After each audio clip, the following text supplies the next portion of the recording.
প্রিয় শিক্ষার্থীরা, আসসালামু আলাইকুম। আশা করি ভালো আছো। আজকে চলে আসলাম আর একটি নতুন পর্বে। এ পর্বে আলোচনা করব অধ্যায় ১ পৃষ্ঠার ৩ নম্বর অঙ্ক নিয়ে, ভাগ করি। তো তোমরা ক্লাসটি শেষ পর্যন্ত দেখবা, আশা করি তোমরা সহজে অঙ্কগুলো বুঝতে পারবা। তো চলো ভাগগুলো সরাসরি আমি তোমাদেরকে খাতায় করে দিই। তো দেখো, আমি যত অঙ্ক করেছি সবগুলো উপর নিচ পদ্ধতিতে ভাগ করে, আমরা এই পদ্ধতিতে ভাগ করিনি, অর্থাৎ আন্তর্জাতিক পদ্ধতিতে করেছি। আজকে আমরা দেশীয় পদ্ধতিতে করি, ঠিক আছে? তো এখানে আমরা জানি যে যত ঘর আছে এখানে তত অঙ্ক নিতে হয়। তাহলে আমরা ৯০৭ আছে, তাহলে এখানে ৩ অঙ্ক নিলে দেখো এটার সাথে এটা কমে যাচ্ছে। যখন কমে যায় তখন কি করতে হয়? আমাদের একটা সংখ্যা বেশি নিতে হয়, অর্থাৎ একটা অঙ্ক বেশি নিতে হয়। তাহলে আমরা এখানে দেখতে পাচ্ছি যে ৩টি অঙ্ক নিয়ে এখানে আমাদের কমে যাচ্ছে। তাহলে আমরা এখানে ৪টা অঙ্ক নিতে হবে। তাহলে ৪টা অঙ্ক নেওয়ার পর আমরাকে এটা দিয়ে এমন একটা সংখ্যা দিয়ে গুণ করা লাগবে যেন কি হয়, এই ৫,৪০০ সমান হয় অথবা কাছাকাছি হয়। তাহলে আমরা এটাকে যদি প্রথমত ৬ দিয়ে গুণ করি, তাহলে আমরা ৬ নাম ৫৪ পাবো। কিন্তু এখানে যদি ৬ দিয়ে গুণ করি কিছু থাকবে, বেশি হয়ে যাবে। তাই আমরা ৬ দিয়ে না গুণ করে এটাকে ৫ দিয়ে নিব।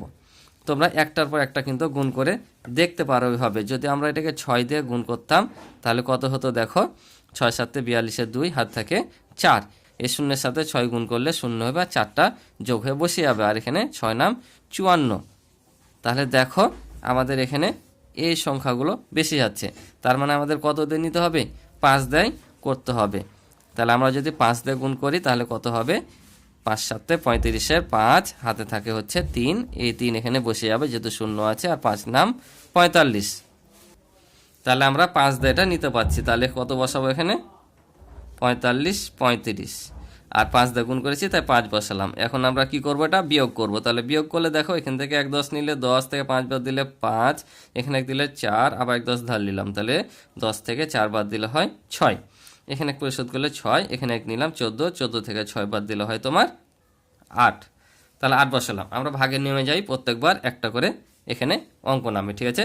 এখন আবার ৯০৭কে কত দিয়ে গুণ করলে আমাদের কি হবে? এই সংখ্যাটা হবে। তা আমরা এখানে ৬ দিয়ে গুণ করে পেয়েছি এটা। এবার আমরা সরাসরি আমরা ৯ দিয়ে গুণ করে দেখি এটাকে, ঠিক আছে? তো ৯ দিয়ে যদি গুণ করি তাহলে ৭ নাম ৬৩, আর এখানে ৬ বসে যাবে, কারণ শূন্যর সাথে এটা গুণ করলে শূন্য, আর শূন্যর সাথে যা যোগ করি তাই বসবে, অর্থাৎ ৬৩ বসে যাবে। আর ৯ ৯ ৮১, অর্থাৎ আমরা এখানে কত নিব? এর সংখ্যাটাই নিব, কারণ এর চাইতে আর বড় সংখ্যাতে গুণ করা আমাদের যাবে না। তাহলে ১ ৬ ৩। তাহলে আমরা এখন কি করব? বিয়োগ করব। আর এখানে ৯ দিয়ে গুণ করেছি, এখানে ৯টা আমরা বসিয়ে দেবো। তাহলে এখান থেকে ১ নিলাম, ১১ থেকে ৮ বাদ দিলে হয়, ১১ থেকে ৩ বাদ দিলে ৮, এখানে ১ দিয়ে দিলাম, তাহলে হলো ৭।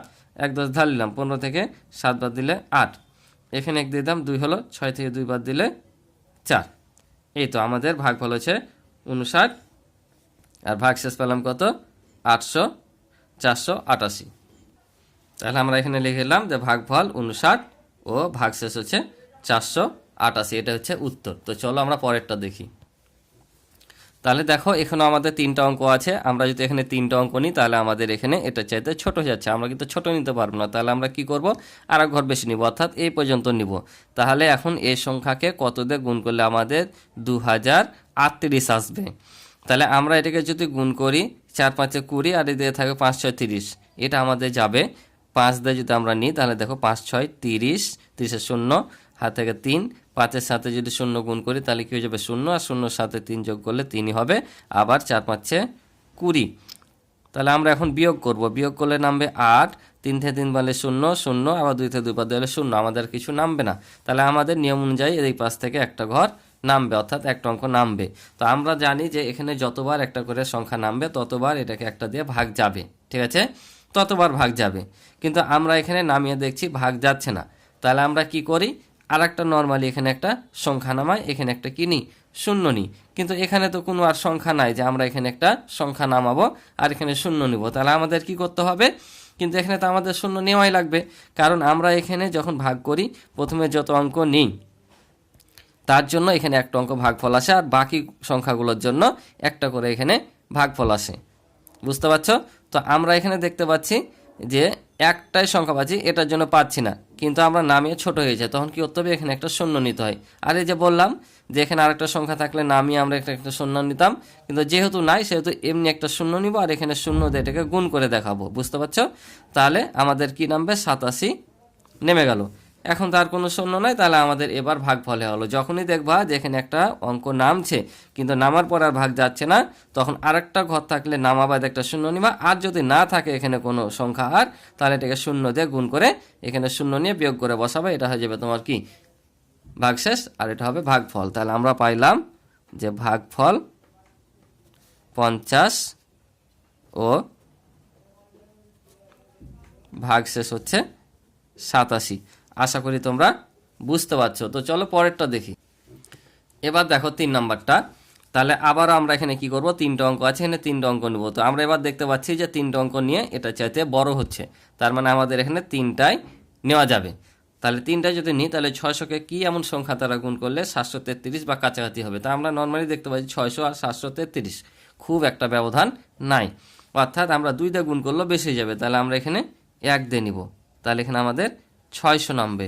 বিয়োগ যদি করি 3 3 আর 7 থেকে 6 বাদ দিলে 1, আর আমাদের নিয়ম অনুযায়ী এখানে একটা সংখ্যা নামবে, অর্থাৎ অঙ্ক নামবে। তাহলে এবার এটাকে কি দিয়ে গুণ করলে আমরা এই 1330 পাবো। আমরা দেখতে পাচ্ছি 2 দিয়ে গুণ করলে আমরা পেয়ে যাব, কারণ 2 দিয়ে শূন্যকে গুণ করলে 2টা শূন্য হবে, আর এখানে 6 দুগুণা হবে 12। আবার যদি বিয়োগ করি তাহলে 3 1, আবারও কি করলাম 130 পেলাম, আর এই সংখ্যাটা নেমে যাবে, তাহলে 1300 হলো। তাহলে আমরা আবারও দেখতে পাচ্ছি 2 দিয়ে যাচ্ছে, কারণ 6 দুগুণা 12 আর 2টা শূন্য আমাদের এখানে বসে যাবে, তাহলে বিয়োগ করলে হয় 1। তাহলে দেখো ভাগফল কত 122 আর ভাগশেষ হচ্ছে 100। তাহলে আমরা লিখে নিলাম ভাগফল 122 ও ভাগশেষ 100। এবার পরেরটা দেখো, এখানেও আছে 3 অঙ্ক। এখানেও আমরা 3 অঙ্ক যদি নিই তাহলে আমাদের কি হয়ে যাচ্ছে, তাই না? তাহলে আমরা যদি 533 পর্যন্ত মিলাতে হবে আমাদের এই অঙ্কটাকে এমন একটা সংখ্যা দ্বারা গুণ করে। তাহলে আমরা যদি 2 দিয়ে গুণ করি, 2 দুগুণে 4, 3 দুগুণে 6, 3 দিয়ে করলে বেশি হয়ে যাবে, আমরা 2 দিয়ে করবো। সবসময় এই গুণটা এটা দিয়ে গুণ করে তোমরা এটাকে মিলাবা, ঠিক আছে? আর যদি বড় সংখ্যা হয় এই প্রথম 2টা মিলাবা। তাহলে 2 দিয়ে গুণ করলে দেখো কত হয়, 0 সাথে 2 গুণ করলে 0, 3 দুগুণা 6 আর 2 দুগুণা হয় 4, বিয়োগ করলে 3 নামবে। এখান থেকে 1 ধার নিলাম, তোমরা এখান থেকেও নিয়ে করতে পারো, কিন্তু যে এখান থেকে 1 নিলে 13, 13 থেকে যদি আমি 6 বাদ দিই 7, এখান থেকে 1 নিয়ে এনেছি 4 থেকে, 4 থেকে 4 বাদ দিয়ে 0, এভাবেও কিন্তু হবে। তাহলে এখানে 1 ঘর নামলো। এবার আমরা কত দিয়ে করব, এবার নিব আমরা 2 দিয়ে গুণ করে এটা পেয়েছি, এবার 3 দিয়ে নিই। 3 দিয়ে যদি নিই তাহলে এখানে হবে 0, এখানে হবে 3 3 9, আর 3 দুগুণা হয় 6। তাহলে আমরা বাদ দিলে এখানে 6 নামছে, এখান থেকে 1 নিলাম বা এখান থেকে নিলাম, 13 থেকে 9 বাদ দিলে 4, এখানে 1 নিয়ে নিচ্ছি 6, 6 থেকে 6 বাদ দিলে 0, আবার আমাদের এইটা নামবে। এবার দেখো আর কি 3 দিয়ে যাবে, 3 দিয়ে তো নিলে এটা বেশি যাচ্ছে, আর 2 দিয়ে নিয়ে এটা হচ্ছিল। তাহলে আমরা এখানে কত নিব, আবারও 2 দিয়ে নিব। 2 দিয়ে নিলে আমরা গুণ করে পেয়েছিলাম 460, তাহলে আমরা 460 বসালাম, তাহলে বাদ দিলে হয় 2। তাহলে আমরা দেখো সুন্দরভাবে পেয়ে গেলাম ভাগফল 232 আর ভাগশেষ হচ্ছে কত 2। তাহলে আমরা এটা লিখে নিব। তাহলে আমরা লিখে নিলাম ভাগফল 232 ও ভাগশেষ 2। আশা করি বুঝেছো। এবার দেখো আমরা দেশীয় রীতি দিয়ে করলাম, আমরা এবার আন্তর্জাতিক রীতি দিয়ে করি। হ্যাঁ, আন্তর্জাতিক পদ্ধতিতে করি, অর্থাৎ এখানেও তাহলে কয়টা অঙ্ক আছে, 3টা। এখানেও আমরা 3টা অঙ্ক নিয়ে দেখছি কমে যাচ্ছে, তাহলে 4 ঘর নিব। তাহলে এটাকে কি এমন সংখ্যা দিয়ে গুণ করলে আমাদের এখানে এই সংখ্যাটা বা অথবা কাছাকাছি আমরা পাই। তাহলে আমরা এটাকে যদি 7 দিয়ে গুণ করি, দেখো 5 7 35, অনেক ব্যবধান হচ্ছে। তাহলে 8 দিয়ে যদি করি 5 7 40, তারপরও 3 থাকছে, তাহলে আমরা 8 দিয়ে করে দেখি। তাহলে 8 দিয়ে যদি গুণ করি 3 8 24 4, হাতে থাকে হচ্ছে 2, তাহলে 8 2 16, 8 2 হচ্ছে 18, 8 হাতে কত 1, 5 8 40, আর হাতে রেখে হচ্ছে 41। তাহলে দেখো এটা চাইতে ছোট হচ্ছে না। আর যদি আমরা এর চাইতে বেশি দেনি অথবা 9 দেনি, 5 নাম 45 হয়ে যাবে, বেশি হয়ে যাবে, আর এখানে আছে 43। তাহলে আমরা এটাই নিব। তো আমরা কত দিয়ে গুণ করলাম এটাকে গুণ করলাম আমরা 8 দিয়ে। তাহলে আমরা 8 বসাবো। কোথায় 8 বসাবো, এই পদ্ধতিতে সবসময় যত অঙ্ক নিব প্রথমে তার শেষ অঙ্কের ওপরে বসবে, বুঝতে পারছো? এখন আমরা নর্মালি বিয়োগ করি। তাহলে এখান থেকে যদি 1 নিই তাহলে কত হয় 13, 13 থেকে 4 বাদ দিলে 9, এখান থেকে 1 নিয়ে নিচ্ছে 8 থেকে, 8 থেকে 8 বাদ দিলে 0, আবার 3 থেকে 1 বাদ দিলে 2, তাহলে 209 পেলাম। আমরা আমাদের অঙ্কের নিয়ম অনুযায়ী, ভাগের নিয়ম অনুযায়ী কি বসবে, এখানে 2টা নামবে। এবার কত দিয়ে গুণ করলে আমাদের এখানে হবে, আমরা দেখতে পাচ্ছি 4 5 20, আমার 4 নিলে হয়ে যাবে।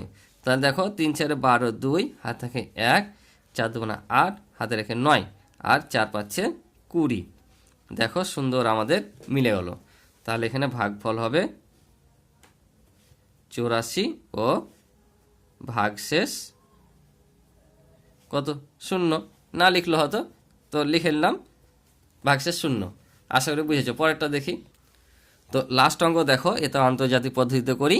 তো এখানে আমরা দেখতে পাচ্ছি 3টা অঙ্ক, এখানেও 3টা অঙ্ক নিলে আমাদের হয়ে যাচ্ছে, কারণ এটাই বড়। তাহলে আমরা যদি 5 দিয়ে গুণ করি তাহলে কত হচ্ছে, 5 দেবো না 10, তাহলে আমাদের এখানে 1000-এর বেশি চলে আসবে। তাহলে আমরা কত দিয়ে নিব, 1 দিয়ে নিব। এখানে যেহেতু 3 অঙ্ক নিয়েছি, তাহলে একটা কোথায় দিব, এই 3 অঙ্কের শেষ মাথায় দিব। তাহলে 1 দিয়ে গুণ করলে আমরা যে সংখ্যাকে গুণ করি না কেন, ফলাফল কি হয়, ওই সংখ্যাটাই হয়। তাহলে আমরা এখানে এটাই বসিয়ে দিলাম। এখন বিয়োগ করলে হয় 4, এখান থেকে 1 নিলাম, 14 থেকে 7 বাদ দিলে 7, এখান থেকে 1 নিয়ে নিয়েছি 7 থেকে 5 বাদ দিলে হয় 2। এই ভাগের নিয়মে একটা করে ঘর নামবে। তোমরাকে বারবার আমি বলে আসি কিন্তু, যে ভাগশেষ কখনো কিন্তু ভাজকের চাইতে কি হবে না, বড় হবে না। সব সময় ভাজকের চাইতে ভাগশেষ ছোট হবে। যদি এখানে বিয়োগ করার পর দেখো যে এটার চাইতে এটা বেশি চলে এসছে, তাহলে জানবা তোমাদের অঙ্কটা হয়নি। ঠিক আছে। এবার যদি আমরা এটাকে গুণ করি তোমার 5 দিয়ে, তাহলে 5 5 25, 6 দিয়ে করলে হয় 5 6 30। তার মানে আমাদের এখানে বেশি হয়ে যাচ্ছে দেখতে পাচ্ছি। তো আমরা 5 দিয়ে নর্মালি করে দেখব যে হচ্ছে কি না। তো 5 দিয়ে যদি হয় হলো, নাহলে আবার আমাদের কম দিয়ে নিতে হবে। আর আমরা 6 দিয়ে বুঝতে পারছি 5 6 30, আর আছে এখানে 27। তাহলে 4 5 20, হাত থেকে কত 2, 5 7 35, আর 2 37, 7 হাত থেকে 3, 5 5 25, 25 আর 3 হচ্ছে কত 28। দেখো আমাদের 5 দিয়েও বেশি হয়ে হলো। তাহলে আমরা কত দিয়ে গুণ করবো এবার, 4 দিয়ে। তাহলে 4 দিয়ে যদি গুণ করি, 4 4 হবে 16, হাতে থাকে 1, 4 7 28, 1 29, 9 হাতে 2, 4 5 20, আর 2 হচ্ছে তোমার 22। তাহলে আমাদের এইটাই নিতে হবে, যেহেতু 5 দিয়ে বেশি হয়ে যাচ্ছে। তাহলে আমরা কত দিয়ে নিব, 4 দিয়ে। তো 4 হবে এখানে, আর এটা বসবে এইখানে। ঠিক আছে। এখন আমরা বিয়োগ করলে এটা নামবে 0, এখান থেকে 1 নিলাম, 14 থেকে 9 বাদ দিলে হয় তোমার 5, 5 বসাইলাম, এখানে 1 নিয়ে নিয়েছি, তাহলে 6 থেকে 2 বাদ দিলে হয় 4। দেখো এটা চাইতে ছোট হয়েছে। ঠিক আছে। তাহলে আমরা আবার ওই 2 আছে, 2 নামিয়ে দেবো। এবার কত দিয়ে করবো দেখো, আমরা 5 দিয়ে গুণ করে পেয়েছিলাম তোমার 2870, এখানে আছে 4500। তাহলে আমরা এখানে যদি একে 9 দিয়ে গুণ করি, 5 নাম 45, তাহলে এখনই 45 হচ্ছে। আর এদিক থেকে যে হাতেরগুলো এসে কি যাবে, বেশি হয়ে যাবে। তো আমরা 7 দিয়ে গুণ করে দেখি। তো আমরা যদি 574-কে 7 দিয়ে গুণ করি, তাহলে কত হয়, 4 7 28, 7 থেকে 2, 7 7 49, আর 2 51, 1 হাত থেকে 5, 5 7 35, আর 5 হয় 40। তাহলে আমাদের এটাই নিতে হবে। ঠিক আছে। তাহলে আমরা এখানে 7 বসাবো, আর এখানে গুণফলটা বসাবো। যেটাতে গুণ করব সেটা বসবে এখানে, আর গুণফলটা বসবে নিচে। এখন বিয়োগ করলে এখান থেকে 1 নিলাম, তো এর কাছে তো কিছু নাই, এখান থেকে 1 নিলাম, 10 হলো, 10-এর কাছ থেকে আবার 1 নিলাম, তাহলে এখানে এসে 10 আর 2 12 হলো, কারণ এটা দশকের ঘর, ওই জন্য 10 1 না মানে 10 না। তাহলে 12, 12 থেকে 8 বাদ দিলে 4, এখানে 10 থেকে 1 নিয়ে নিয়েছি, 9 থেকে 1 বাদ দিলে তোমার 8, এখানে 5 ছিল, 1 নিয়ে নিয়েছি 4, তাহলে 4 থেকে 0 বাদ দিলে 4। তাহলে আমাদের এখানে 0 থেকে 0 বাদ দিলে 0। তাহলে আমাদের ভাগফল কত পেলাম, 147, আর ভাগশেষ হচ্ছে 484। তাহলে দেখো আমরা লিখে নিলাম ভাগফল 147 আর ভাগশেষ 484। এটা হচ্ছে আমাদের উত্তর। তো আশা করি তোমরা অঙ্কগুলো বুঝেছো। আমার ক্লাসটি ভালো লাগলে অবশ্যই চ্যানেলটি সাবস্ক্রাইব করে পাশে থাকবে এবং ভিডিওটি একটি লাইক করে দিবে। আর ইতিপূর্বে যারা চ্যানেলটি সাবস্ক্রাইব করে রেখেছো তাদেরকে অসংখ্য ধন্যবাদ। আর আমার সম্পূর্ণ অধ্যায়ের ভিডিও দেখতে চাইলে এই ভিডিও ডিসক্রিপশনে লিংক পেয়ে যাবে, অথবা আমার চ্যানেলে প্লে লিস্টের মাধ্যমে দেখতে পারবা। তো দেখা হবে পরবর্তী পর্বে। আজকে পর্যন্ত ভালো থাকো, সুস্থ থাকো, আল্লাহ হাফিজ।